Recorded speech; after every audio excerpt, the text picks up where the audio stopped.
A short video about Warre Hive. So this is a Warre Hive that I have. A friend of mine gave it to me. It's a gift. It's a nice hive. I have 6 deep boxes, and I also have a super. And what's good about this hive is that it's very simple. It has a box that is roughly 13 by 13 inches, like this one, and the frames are very simple too. So these are the frames that I quickly made for the box. They fit in here. The distance is 1.5 inch in between 8 frames, and this is, by the way, super box. It's small, so if you get honey, it's very easy to lift it up. And normal brood box is this one, also 8 frames, but it's deeper, so you can see it's much deeper. And the bees, they naturally build foundation. The benefit of this hive is very easy beekeeping. You actually cannot do much. You just add boxes, and then you collect honey when it's ready. And also you can see the height of the frame is very small, so the bees, I expect them to build a foundation goes like from top, touching this thing, so they will have very little of dead space for the winter, so wintering should be good. The thickness here is 1.5 inch of thickness of the wall, which also will be warm. And they have very nice roof. This is how it looks inside. I put some moss,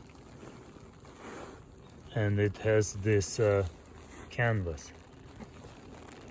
You can hear bees working on it because they want to propellize. They are propellizing canvas, and it will be nice roof, but it's insulated. So dry moss insulates it. It also has windows. You can see how the bees work. So this is naturally built foundation. So this is eight combs from 8 frames going down in box number 1. Then if you check box number 2, is also 8. Now I can see drone comb here.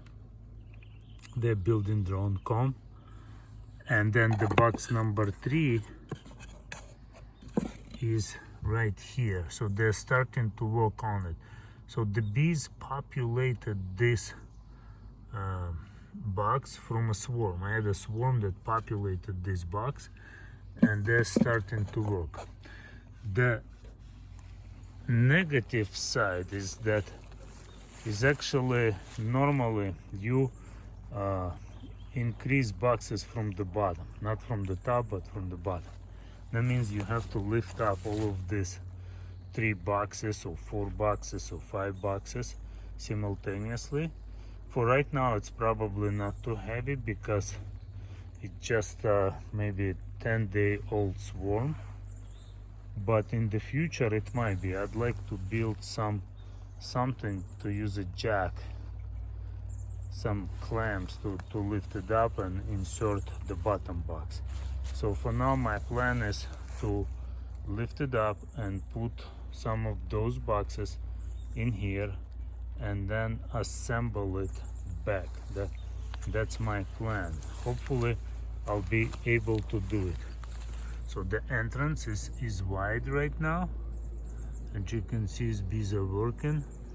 It looks like they're happy with this box. So my plan is to build this, to lift these 3 boxes and insert those 2 boxes in there, plus remove the lid and put this little honey super. And I hope that will be enough for this year. If not, I have 1 extra box, then I can do something about it. But for now it should be fine.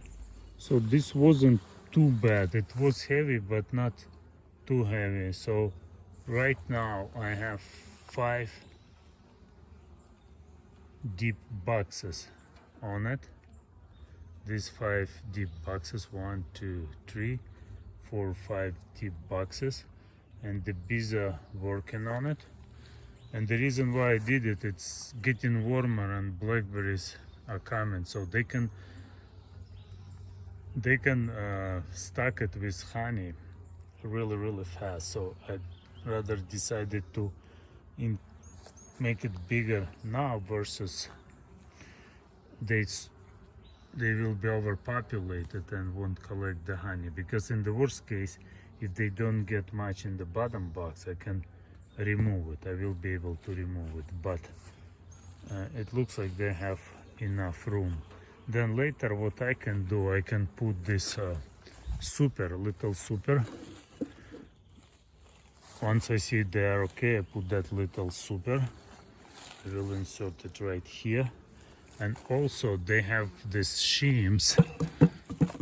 I wanted to show you some parts.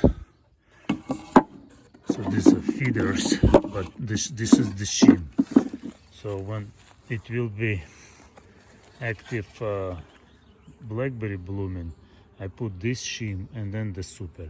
So they will have access from the top and from the bottom. That will help them to bring more honey and easier to evaporate it. So and I have extra 1.5 inches of honey in that super.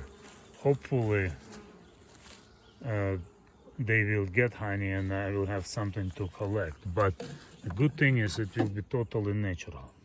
So the benefit of this hive is that you don't have to have any foundation. I put this foundation, but you don't have to. You can just put here a piece of wood and put wax on it, and the bees will do it. Like for this one, that's exactly what I did. It was just planks of wood with some bags, and they built nice straight foundation here. You can see honey, you can see pollen and cup brood. So they tend to build worker cells more like at the center, and on the sides they have this drone brood, which is fine. See this drone brood, and once it's all done, they will stack honey in the top box and in the super. And then here, very similar situation. It's another thing is you can see what they're doing. Right now I can see this, right here is a queen cup that they're building. So if they're preparing to swarm, you can easily observe it because of the window. And this one not done yet, but soon will be. Also, what's interesting, you can see like bees are hanging here in a row. So they continue to build this nice and straight foundation. And then this is what I put in there, and hopefully they will work on it too. It all depends on the honey flow. But overall, I'm happy with this hive. It's called people's hive too, because it's super easy to do beekeeping. So you actually allow bees to do it all by themselves. Treating is a problem. So if you treat it with some non-organic things, it's gonna go in a wax. And I don't do it in general for any hives. And for this one it will be worse because you don't have a defined super. So you kind of move the boxes from bottom up and collect honey from the top one. But for natural beekeeping it's perfect. You just need to get the bees that are mite resistant, which I hope these bees will survive. I'd like to keep bees like that, don't do anything. And then hopefully if they survive, then in next year in spring I can collect the top box as honey and add a couple empty boxes and rotate so on. If they swarm, they swarm, which Probably they will next year, but for now it's a young queen. They're building well and looks like they're very happy.